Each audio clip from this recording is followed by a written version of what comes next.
हा circuit breaker काहीही जळणार नाही याची काळजी हा घेतो, पण तुमच्या स्टॉक्स मधला न दिसणारा सर्किट ब्रेकर जर नाही चालला तर तुमचे पैसे ओस. त्यापेक्षा त्यांना समतासोबत वाढवा ना. समता पतसंस्था, टेन्शन नाही, रिटर्न्स निवडा. अहिल्यानगर जिल्ह्यातील कोपरगाव नगरपालिका हद्दीतील बेटनाका परिसरात अहिल्यानगर मनमाड राष्ट्रीय महामार्गालगत असलेल्या नगरपालिकेच्या मुख्य पाणी पुरवठा जलवाहिनीचा वॉल फुटल्याने हजारो लिटर पिण्याचे पाणी रस्त्यावर, गटारात आणि आजूबाजूच्या परिसरात वाहून जात असल्याची धक्कादायक घटना समोर आली आहे. पिण्याच्या पाण्याची मोठ्या प्रमाणात नासाडी होत असताना नगरपालिका प्रशासनाच्या कारभारावर स्थानिक नागरिकांनी तीव्र नाराजी व्यक्त केली आहे. स्थानिक नागरिकांनी दिलेल्या माहितीनुसार पहाटेपासूनच जलवाहिनीचा वॉल फुटलेला असून त्या ठिकाणी तब्बल 6 ते 7 फूट खोल खड्डा पडला आहे. त्यामुळे राष्ट्रीय महामार्गालगतच्या या मार्गावरून ये जा करणाऱ्या वाहन चालकांसह नागरिकांच्या सुरक्षिततेचा प्रश्न निर्माण झाला आहे. कोणतीही मोठी दुर्घटना घडण्याची शक्यता असल्याने परिसरात भीतीचे वातावरण निर्माण झाले आहे. विशेष म्हणजे संबंधित वॉलची दुरुस्ती नगरपालिकेच्या कर्मचाऱ्यांनी कालच केली होती, मात्र काम पूर्ण झाल्यानंतर योग्य पाहणी व तपासणी न झाल्याने पुन्हा वॉल फुटल्याचा आरोप स्थानिक नागरिकांनी केला आहे.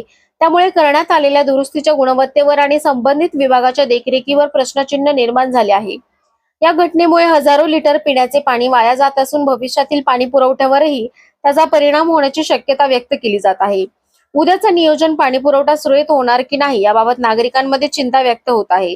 दरम्यान संभाव्य अपघात टाळण्यासाठी प्रशासनाची वाट न पाहता स्थानिक नागरिकांनी स्वतः पुढाकार घेत तुटलेले बॅरिकेडिंग पुन्हा उभे करून धोकादायक भाग सुरक्षित करण्याचा प्रयत्न केला. मात्र संबंधित विभागाने तातडीने घटनास्थळी दाखल होऊन जलवाहिनीची कायमस्वरूपी दुरुस्ती करावी, पिण्याच्या पाण्याची होणारी नासाडी थांबवावी आणि नागरिकांच्या सुरक्षिततेसाठी आवश्यक उपाययोजना कराव्यात, अशी मागणी परिसरातील नागरिकांनी केली आहे. कोपरगाव एक्सप्रेस न्यूज साठी सुनील ससाने, कोपरगाव. आज सकाळी जवळपास मी 6-6:30 दरम्यान इथून जात असताना पाईपलाईनचं जवळपास आपली जी मेन लाईन आहे ती फुटलेली आहे.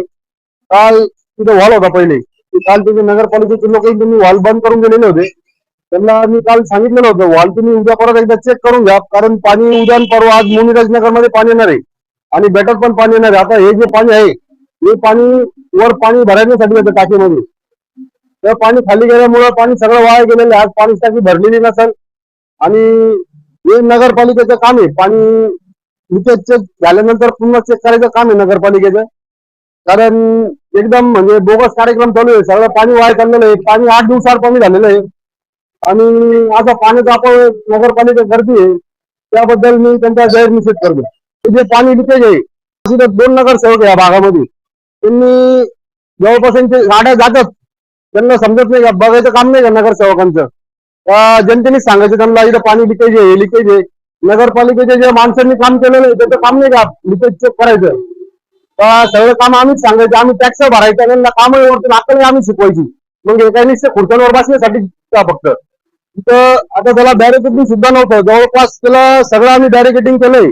ते एखादा ट्रक वगैरे जाऊन त्याच्यात काही जीवितहानी होऊ शकते. जवळपास 6 ते 7 फुटाचा खड्डा आहे, त्याचे सगळे बॅरिकेडिंग सगळे तुटलेले होते. त्याला आम्ही स्वतः पट्ट्या लावून आता सेफ्टीसाठी आम्ही त्याला बॅरिकेडिंग केलेलं आहे.